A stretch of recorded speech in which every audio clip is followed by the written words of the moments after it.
Kamanungsaning kapitayan Panglimbang 5 menit dina Kemis Kliwon tanggal 8 Januari taun 2026 kapethik saka serat kapisan Rasul Yohanes bab 4 ayat 19 katerusake bab 5 ayat 4. Para tresna pelem kinasih, dek wingi awake dhewe wis padha nglelimbang bab kamanungsaning donga.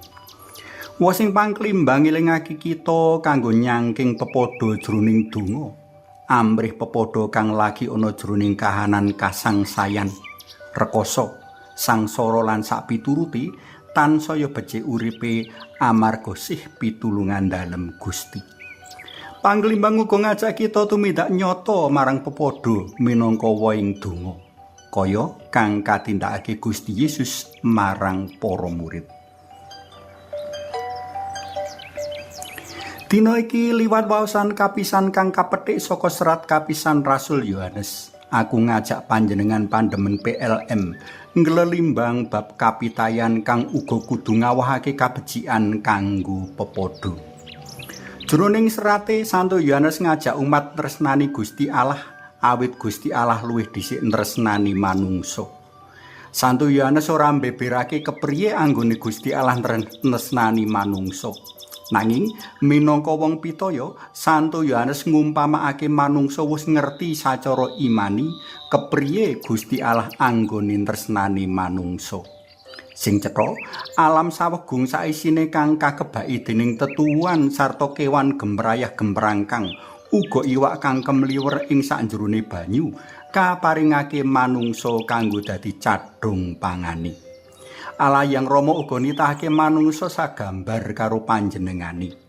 Luwih saka iku, Gusti Allah wis ngutus putra kinasih dalem, yaiku Gusti Yesus tedhak menyang donya, ngrasuk pribadi minangka manungsa, nebus dosa manungsa liwat kasangsaran sarta sida dalem ing kayu pamentangan.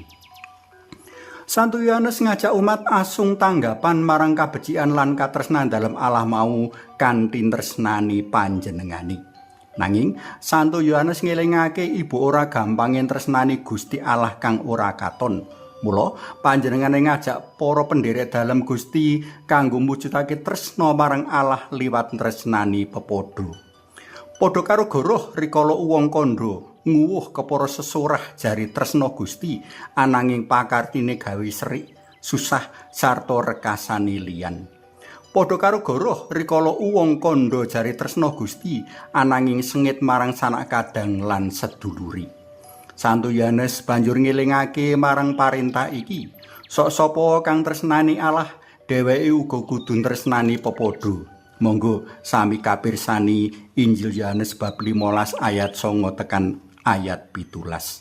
Sabda iki bener lan nyata, jer Gusti Yesus nepakake diri alias rawuh mring manungsa kang saking keserakat lan tanpa daya. Monggo sami kapirsani Injil Matius bab 20 ayat 31 tekan ayat 46.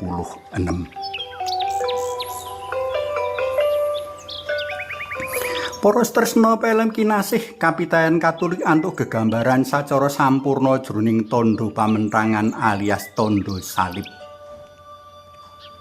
Palang mangadeg ngelingake wigatine tresnani Gusti kang luwih dhisik tresnani manungsa. Dene palang mangiwa manengen ngelingake wigatine tresnani pepadha minangka bukti nyata menawa dheweke tresnani Allah.